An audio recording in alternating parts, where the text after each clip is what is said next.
Scientists have discovered a revolutionary new treatment that makes you live longer, enhances your memory, makes you look more attractive, minimize food cravings, and it protects you from cancer and dementia and the common cold, protects you from flu as well and from heart attacks and strokes and diabetes, and makes you feel happier. If you haven't guessed it already, the treatment I'm referring to is sleep. Matthew Walker is a professor of neuroscience and psychology and recently read his book, Why We Sleep. In his book, he looks at the importance of sleep, how it impacts our lives, and how we can go about getting more of it. So if you don't get enough sleep during the week, can you catch up in the weekends? No. You can never get back anything that you have lost. Sleep is not like the bank. You can't accumulate that and, pay it off in a later date. What everyone does, chronic during sleep during the week, but then picking up during the weekends. If you'd be deprived of sleep for one single night, and you would get all of the sleep you want for how many nights you want, you never recover. Your brain will never recover. So why is that the case? Why don't we have a credit system for sleep? So you have one for energy, right? It's called the fat cell. And you can actually store up credit and spend it when you go into famine. During evolution, we came up to that challenge, and the adipose cell. So where's the fat cell for sleep? Why isn't it there? So the reason is this. Humans are the only species that deliberately deprive themselves from sleep for no apparent reason. What that means is that Mother Nature has never had to face the challenge of evolution, of coming up with a safety net of insufficient sleep. So there is no mechanism of safety for sleep deprivation. So trying to get a solid amount of sleep every night. If you find it hard to sleep and your question is, should I take sleeping pills? No. Because they're classified as sedative hypnotics. So that means that you just come sedated. You don't have the benefits of natural sleep. And it also comes with the side effects of cancer, and it's not good for your body. So what Matthew recommends is therapy. Let me just give you 12 of his tips for a good night's sleep. Number 1, the most important thing, stick to a sleep schedule. If Matthew could only teach us one thing, this would be it. Create a sleep schedule. Set an alarm, not just when you wake up, but when you go to sleep. And don't change it in the weekends, because this will disrupt your sleep patterns. Number 2, don't exercise too late in the day. We all know that exercise is really beneficial. At least, 30 minutes every day, but not too close to bedtime. So at least 2 hours in between, because you heat up your body, which makes it hard to fall asleep. Number 3, avoid caffeine and nicotine. Caffeine is also in dark chocolate. It's a stimulant, we all know that. But did you know that caffeine takes 8 hours to wear off? So if you have a cup of coffee in the afternoon, that can still prevent you from going to sleep in the evening. Also nicotine, so smokers often wake up several times a night. Avoid alcohol is a really important one. With a nightcap, you think that you fall asleep better, but actually you skip the REM sleep, which is the deep sleep. Rapid eye movement is really important. Also, when alcoholics, they never go into the REM sleep, so when they do, they have a whole night of REM sleep to try to recover that. If they don't have that, so if they go month in, month out without REM sleep, so when you're drinking, you can have hallucinations during the day. So your brain starts to dream during the day. Number 5, avoid drinking fluids late at night, so at least 2 hours before to go to bedtime.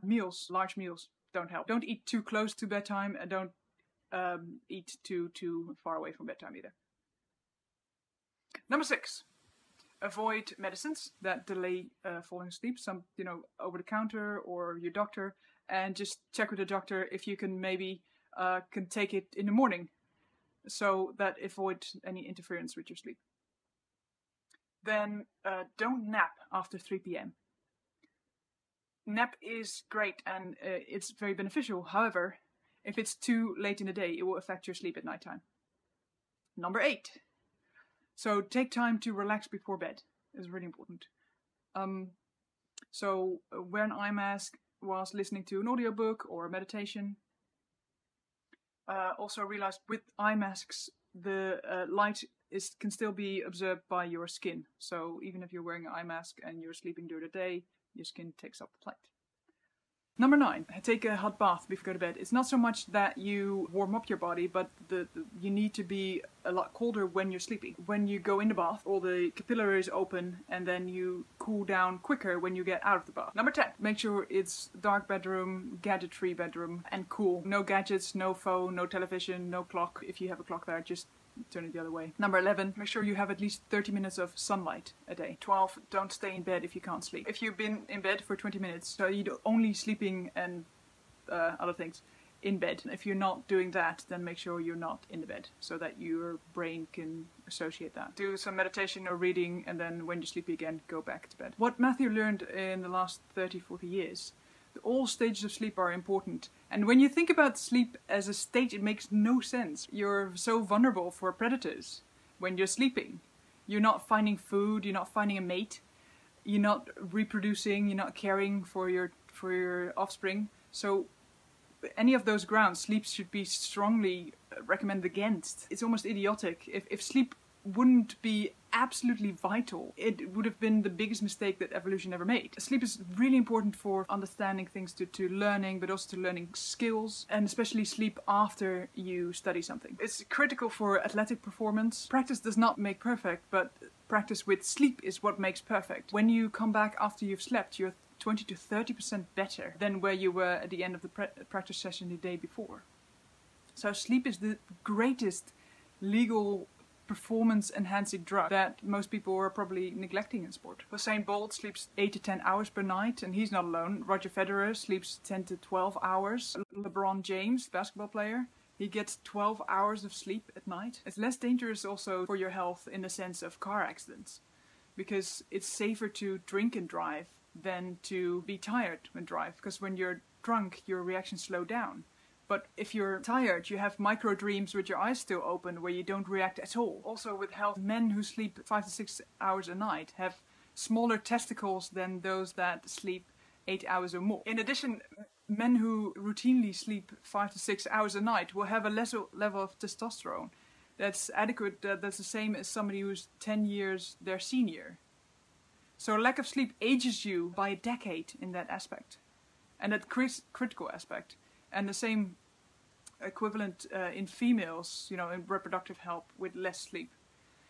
Your blood sugar levels are disrupted so significantly that your doctor would be he would qualify you as pre-diabetic. Sleep loss and the cardiovascular system, so the heart. All it takes is 1 hour. There's a global experiment that's performed of 1.6 billion people across 70 countries twice a year.